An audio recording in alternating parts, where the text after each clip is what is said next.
And kill also, the word here is kill, the mushrikins. You understand, this word kill is here. So first of all, we have to understand who is a mushrik. Who in Arabic, mushrik means associates. Who is an associator?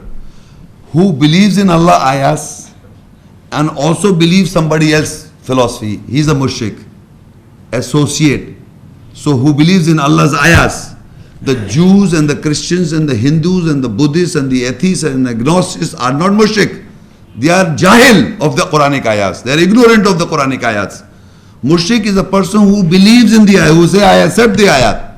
At the same time, I accept some other people's philosophy also. So he is associating with Allah. So he is a mushrik. You follow this? So Allah says, when the sacred months are over, then you kill these people.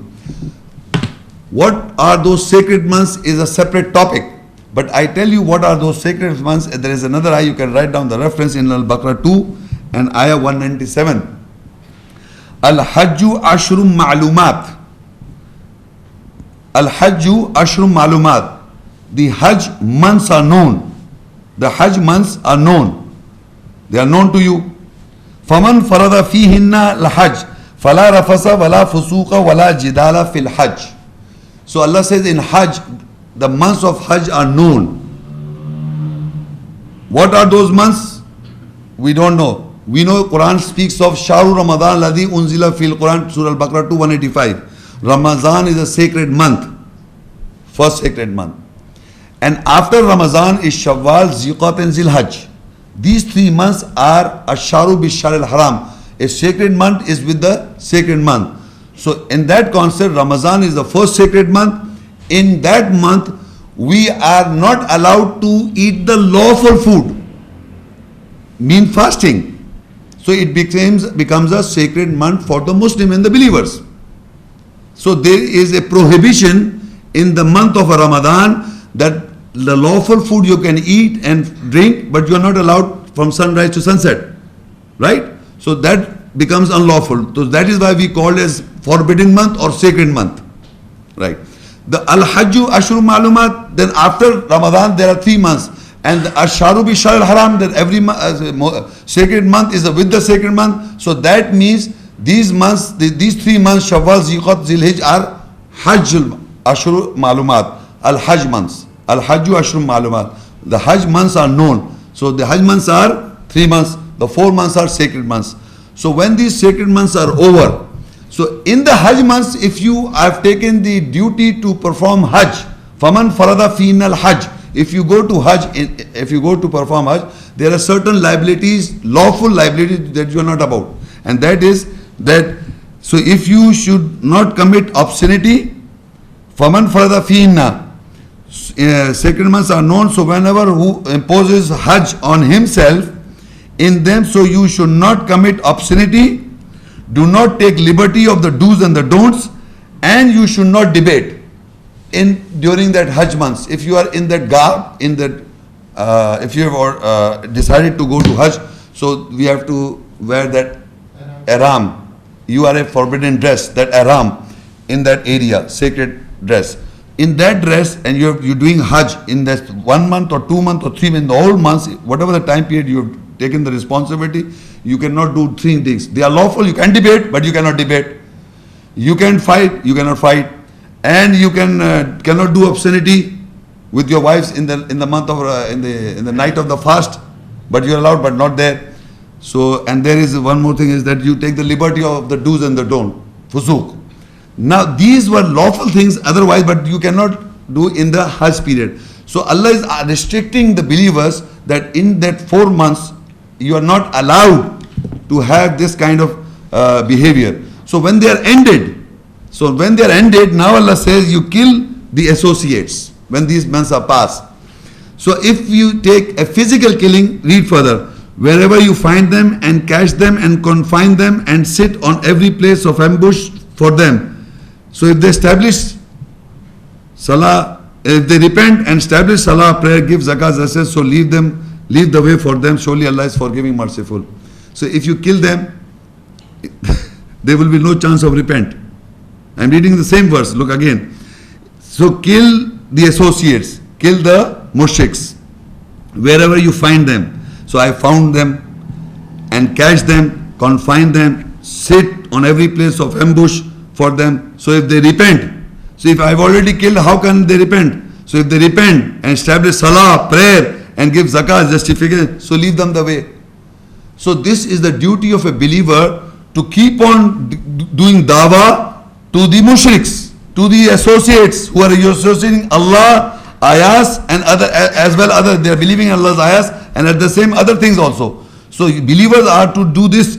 You not kill physically, you have to educate them, keep on educating them. This is doing dawah, that's killing. And further it says, if anyone from them who associates seeks your neighborhood. So if you have killed him, how can he seek your neighborhood? Same next verse, 5-6. Relationship. So give him the neighborhood until he listens to the word of Allah. فَأَجْرِهُ حَتَّى يَسْمَعَ كَلَامَ اللَّهِ. The word of Allah. Then you deliver him to his place of security. That is because they are people who do not know.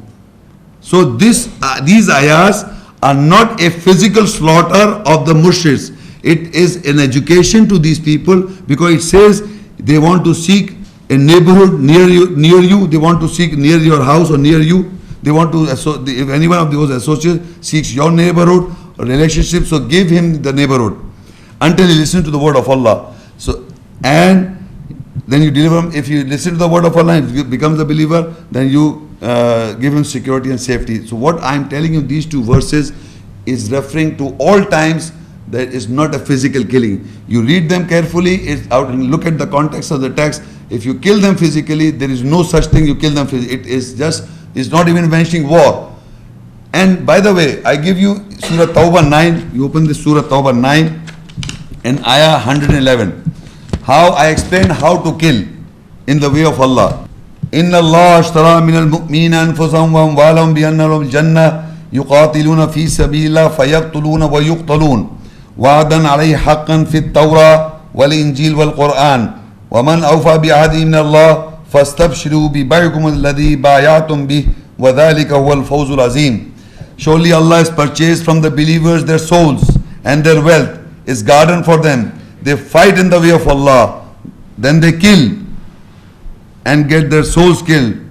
A promise on him in truth in Torah and in the Injil and the Qur'an. And who can fulfill his promise than Allah? Then rejoice with your deal that you bargained with him. That is the supreme achievement. Now if you look in this ayat, that Allah has purchased the believers. From the believers, Allah has purchased from the believers what? Their nafs, their psyche, and their wealth. When Allah has purchased the psyche and the wealth from the believers, that means your psyche, your own desires are no more, because you've already sold. You are being sold.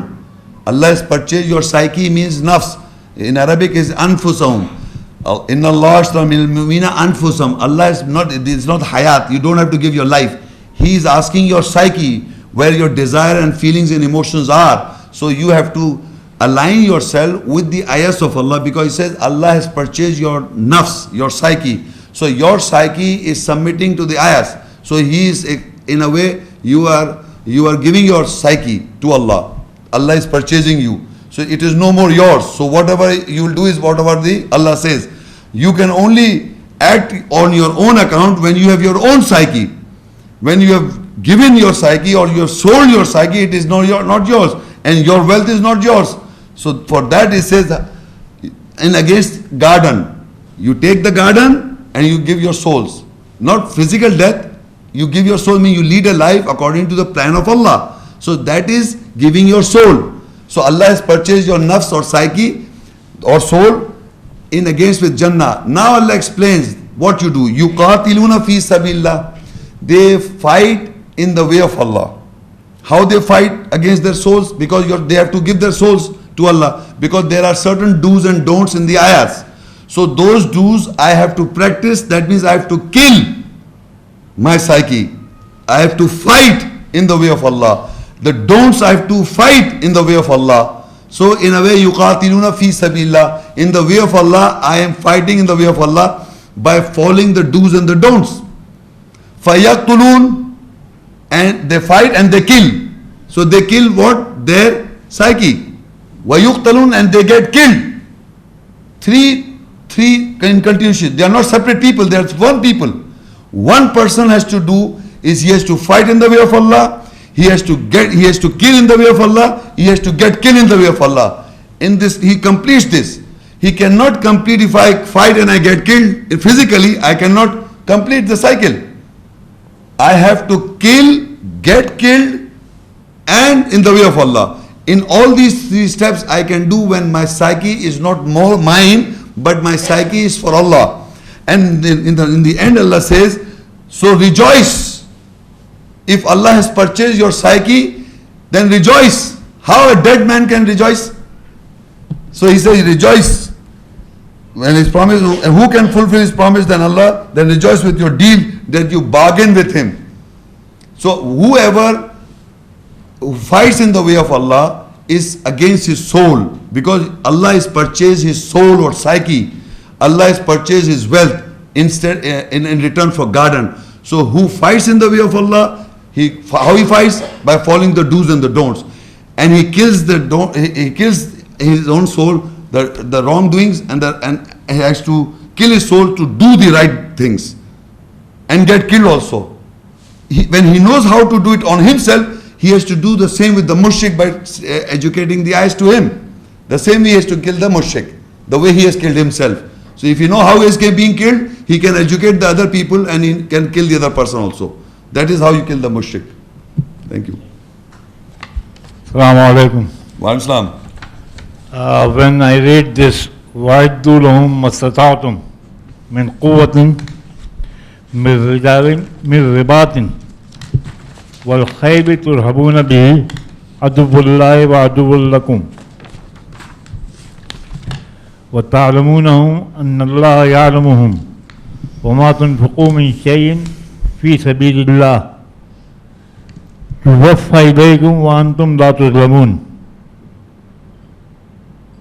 In this ayat, we read God has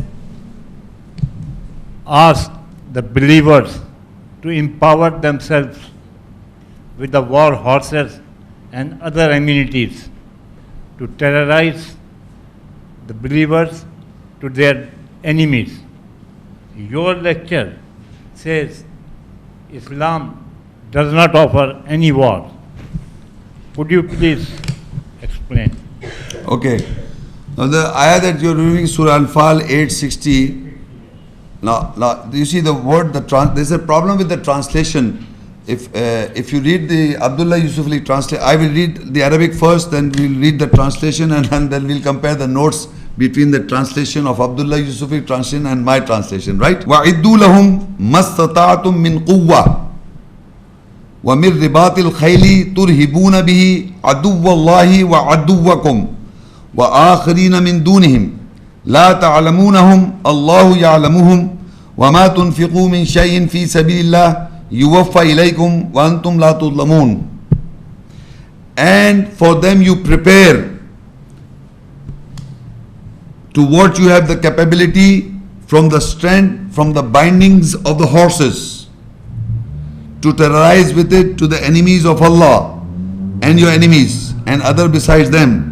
You do not know them, Allah knows them.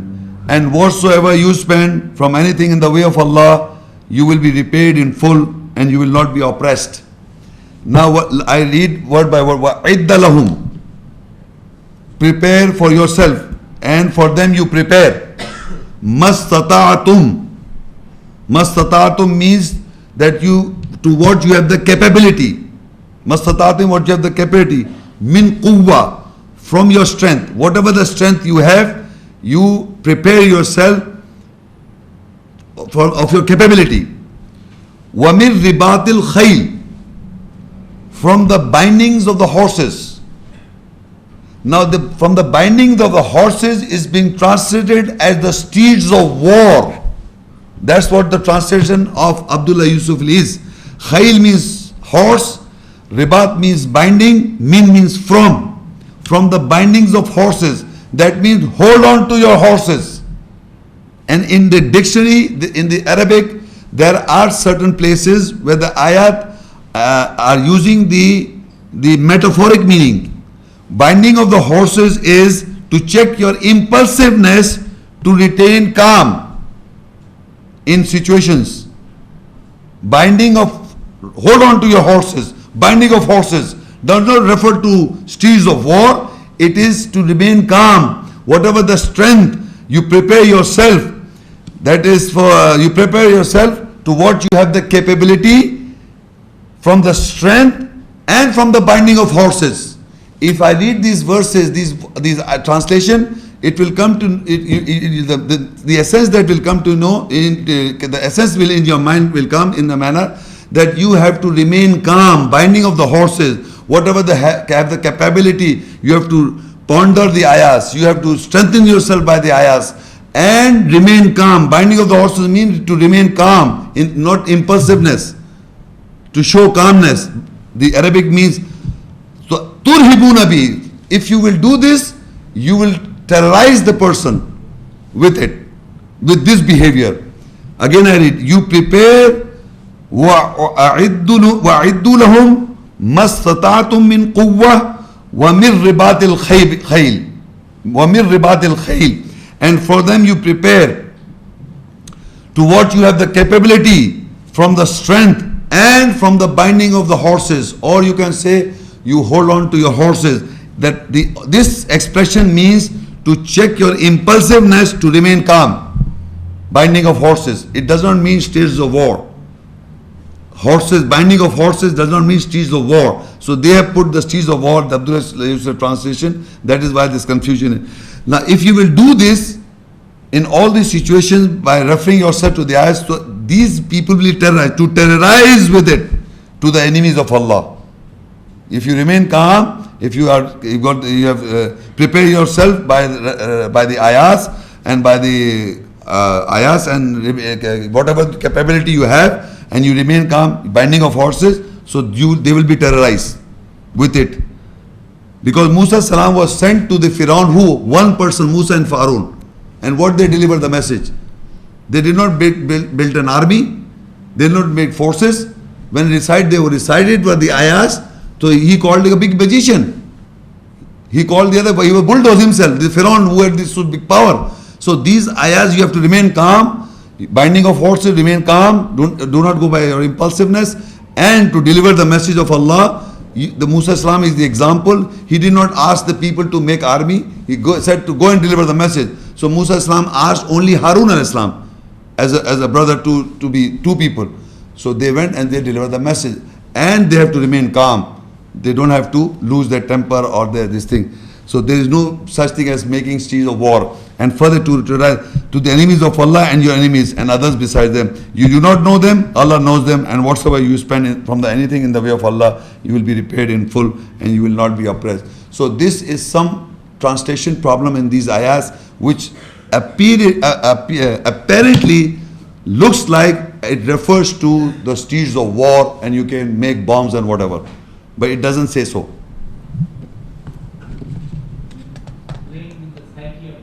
Yeah, you have to educate yourself by the ayahs and to deliver the message with calmness, with whatever the strength and the capability you have.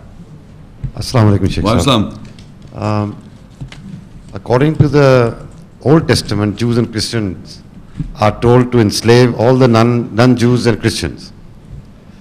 Then what should these people do? Just accept Jews and Christian philosophies? And not fight back and just surrender to slavery? No, look, whenever, still today also, you see the result. You see, if you look in the world today, that there are people, if you look at the world today, that the Jews, while the Christians are killing people all over or so-called labeled Muslims or so-called Muslims all over the world. Majority they are practicing that Bible. But what is happening? That Islam is the fastest growing religion in America, in Europe, all over the world. So the point is, it is not that you are retaliation or fighting back. It is the growth Allah is showing us. Even if you don't, I'm telling you, with all that power, with all that the army or the weaponry or all the bombs they have, but Islam is the 235%. is being growing in the world. Why for? How? Why? We should be more terrified. We should not call our Muslims. The more pressure, the more people are becoming Muslims. So even in peace, again the people will be more Muslims. Even if they're putting their wars on us, still people are becoming more Muslims in all times. This is the law of nature of Allah's message. The more you put, even you try to put slavery to them, the Islam is being spread. The person who's putting to slave, he is becoming a Muslim. In armies of America, in armies of Europe, people are becoming Muslims. Why? My question again to you is a rhetoric question, that if we believe by making wars they can be successful and we defend ourselves, no. Still you see what's going on. In spite of all the army and power of with the non-Muslim, Islam is the highest rate of growing in religions in all times. Oh, my question was something else. Actually. No, what I'm saying, if you But, surrender... are not people allowed to defend themselves or fight against the Jews and Christians, which when they're doing this, that they're trying to enslave you? According to their religion, they are supposed to enslave non-believers, and according to them, we are the non-believers. Okay, they are doing it, na? Okay. Are we not supposed to fight back But or what is the defend result? ourselves? No, I'm telling you what is the result.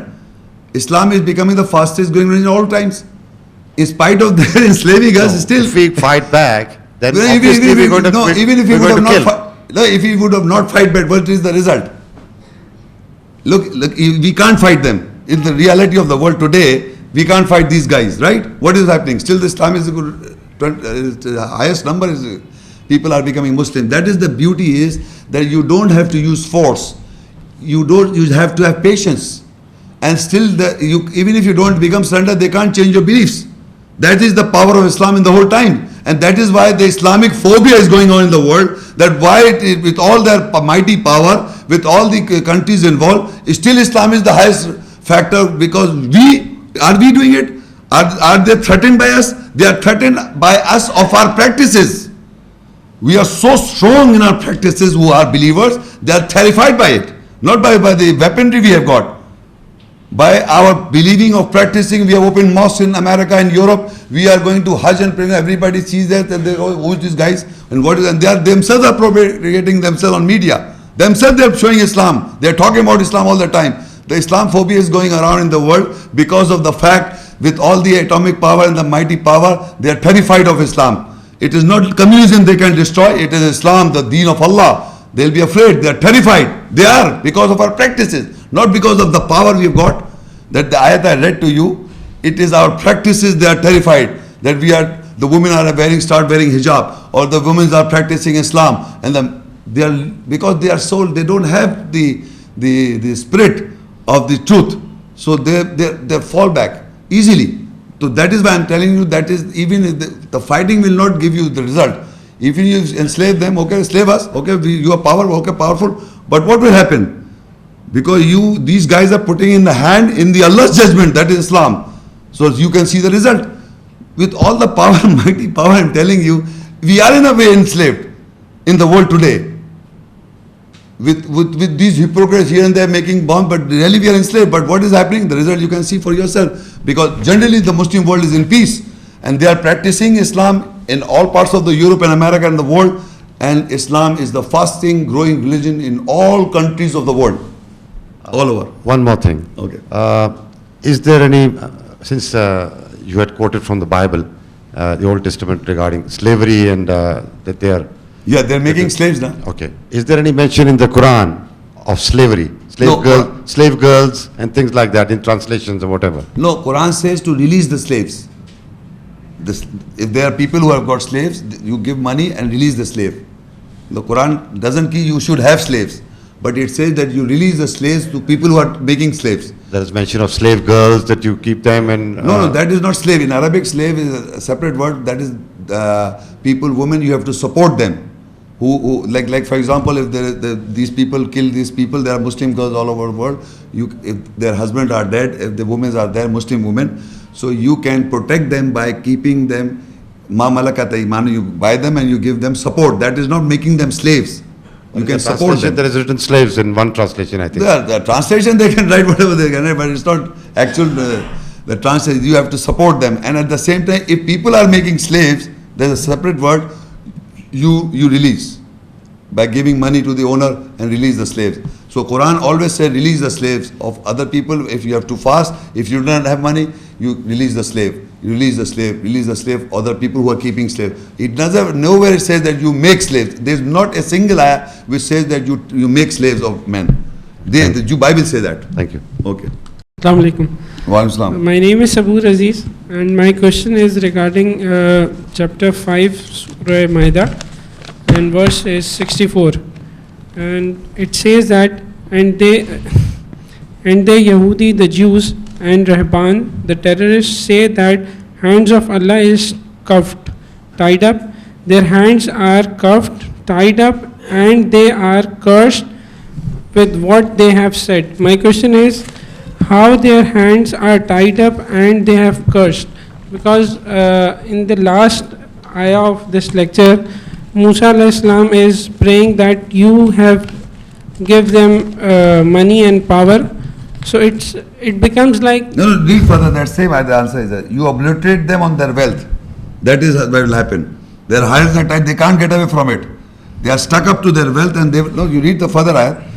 You obliterate them on their wealth. That is how their hands are tied, that they will lead their life to the death on the wealth. Okay. So that is how their hands are tied up. Right. They will die. Okay? Thank you. It looks like that when you have money, so you can buy anything, you can purchase everything, you Yeah, can do anything. that. That's what my I question. understand your question, but the answer that you referred to, the answer in that the same very ayah. If you would have not referred to that, I would have referred to that ayah, that you obliterate them on their wealth, that and they will until see that the punishment, that their hands are tied up to their wealth, that they can't do anything except what their result is.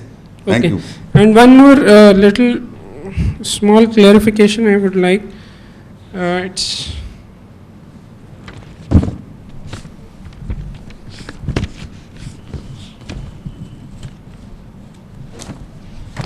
It's on page 11, chapter 2, 279 is verse. So take a notice of war from Allah and His Messenger, and if you turn back, then the heads of your wealth are for you. And on page 17, again there is of war mentioned. So my question is, it says that to cause corruption and four things, corruption and killing and etc. My question is, those who are not giving 20% of their wealth, so the notice of war is given to them, the result of notice or war, is their hand to be cut from different directions, and they get killed? Yeah. This is my question. Okay. Or it is only for those who make the mosque of Zirar? No, that is those hypocrites, they are same people. Mosque is also built, those people hypocrites have made, and the hypocrites are not giving this 20%, and they say this al-bay'ith mithlu riba. Al-bay'ith mithlu riba, that this banking system is there. So these are the same people. That is why they are involved in these wars in the world. That is why the war is imposed on them. So their hands are cut off because they enter into the war and they are killed and do the same. So both are the same people. Both are same. They are the definition. The people who are building that mosque and those people who are not giving are the same people, labeled Muslims you can say, or hypocrite people. So in the end, their result, is that. There. Okay. Right. Thank you very much. Okay, thank you. Jazakallah, that brings us to the end of the session. If with that, then inshallah we'll see you next week. Assalamu alaikum wa rahmatullahi wa barakatuh.